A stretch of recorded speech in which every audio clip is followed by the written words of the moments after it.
بسم الله الرحمن الرحیم. ګرانو کتونکو، الف خان شیرپور ویلفیر فاونډیشن د خپل وس مطابق دغه بې وسه خلکو سره تعاون او مرسته کوي، او چې کله زمونږ د تعاون زمونږ وس نه کېږي نو بیا تاسو ته وړاندې کوو.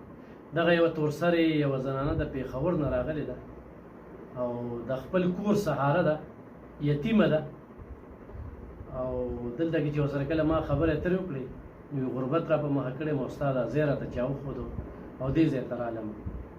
نو ګرانو کتونکو، یو خو اکثره چې موږ داسې خلک په ویډیو باندې راشي نو بیا ورته خلک بې ځایه کارونه کوي او تنګی یې. دا امداد له راغلی ده. نو خپلې خبرې به درسره دوی کوي. د پېښور یې تاسو؟ جی زه له پېښور. څو وروڼه خویندې؟ زما 4 وروڼه دي او 4 خویندې دي. ښه، او پلار دی؟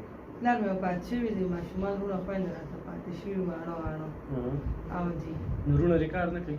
روریان مې یو مشر چې دی نو بس هغه ګډوډ دی او نور وروڼه مې واړه دي، سبقونه وایي او چې دی نو 2 کسان دي نو پکې بس وړو به مې یو ځای کړل او ودونه مې ولا وکړل او نور سبق وایي. اوس ته مور سره بس اوسېږي؟ زه مور سره یم او بس نور وروڼه خویندې مې چې دي تعلیم دې څومره مې واده شوې او وادونه مې ولا بس وکړل او په خپله لګېم په پېښور کې جاب کوم په پرایویټ هسپتال کې، په پرایویټ هاسپټل کې بس داسې یو بل هاسپټل کې بس جاب کوم چې کوم درته زه وایم چې دومره څوک سیلري تنخوا ډېره راکړي زما پرې کار وشي، خو نه کېږي. پرې د ګیس او د بجلۍ نه یم چې زه مجبورۍ راوستم چې ما 18,000 روپۍ بل داخل کړو، ما سره پاتې نه شوم او ما په مجبورۍ بس زه راوستم. تا ځای راته چا وښوده چې هغه له زما کیمرو والا خو ډېر زیات وو؟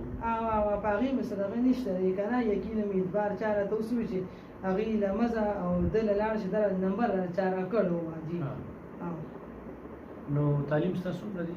تعلیم زما اف 14 کې مې پرېښې، زما پیپر کمپاټ راغلی نو ما هغه هم کلیر نه کړو او بس اف مې کلیر کړی د دې دغه مې راواغېستو بس یو ځای بل ځای جاب کوم. نو ځوانه جانې خپل ژوند دې تر اوسه ولې زما اوس پوس بسر ذمهوارۍ دي او ذمهوارۍ ناشته مور مې بیماره ده، راته کټ کې راته پرته ده، شوګر یې دی، بلډ پریشر یې های دی او مخکې دایي پوسټ باندې وه، اوس بیماره شوه نو بس ریټایرمنټ یې واغېستو، بس کټ کې پرته ده او څه اوس داسې همداسې نه کېږي، هر څه زما په سر دي. نو واده کول غواړي؟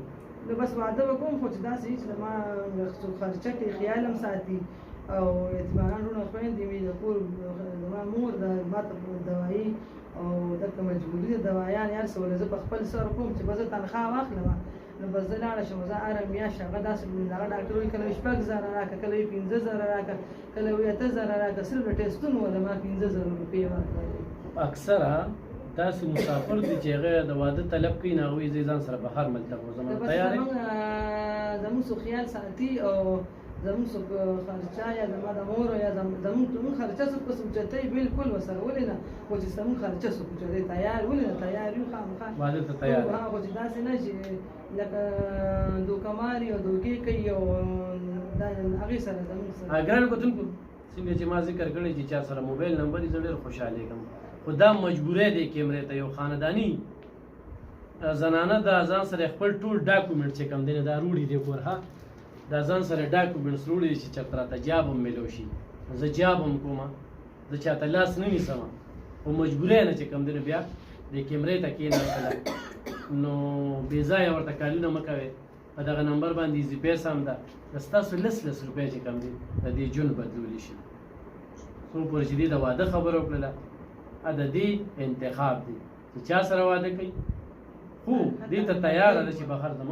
په تعلیم یافته یو که چېرته تعلیم هم کړی دی که نه ښه په ډیپلومي هم دي را سره، خو بس په کومه مسله ده چې بس غریبانان یو عجزه یم او بس مجبوري مې ده، مور راته بیماره، بس څوک مې خارچه دغه کوي مني، مور مې لازمه او دا واړه وروڼه خویند سبقونه ویل نو بس ما همت وکړو، ما ماشومان لوی کړل، خپلې مور سره مې محنت وکړو، په دې کې څه غلطي نه راته دوی وایي او نور ما خپل محنت وکړو، خدای مې مو لیدمه، الله مو لیدمه چې دی نو بس دغه.